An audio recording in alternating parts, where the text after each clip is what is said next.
শুক্রবার হাওড়ার বাগনানের নিচলম গ্রামে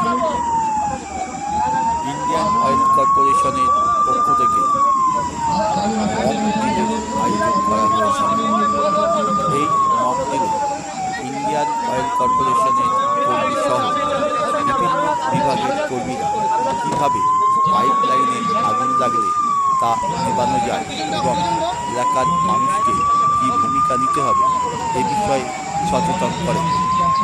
এদিন অনুষ্ঠানে উপস্থিত ছিলেন ইন্ডিয়ান অয়েল কর্পোরেশনের অন্যতম আধিকারিক দেবদত্ত বিশ্বাস এবং অশোক কুমার ঢালি।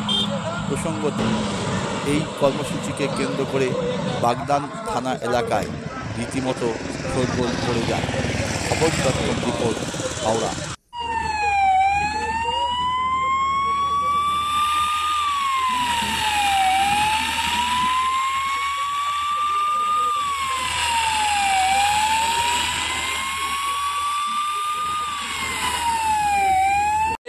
ऑयल का स्मेल आ रहा है तो एवं मिट्टी जो है भीगा भीगा लग रहा था, तो उन्हें ये शौक हुआ जो शायद ऑयल निकाल सकता है, तो उन्होंने तुरंत মেরামতির কাজটা সম্পূর্ণ করব।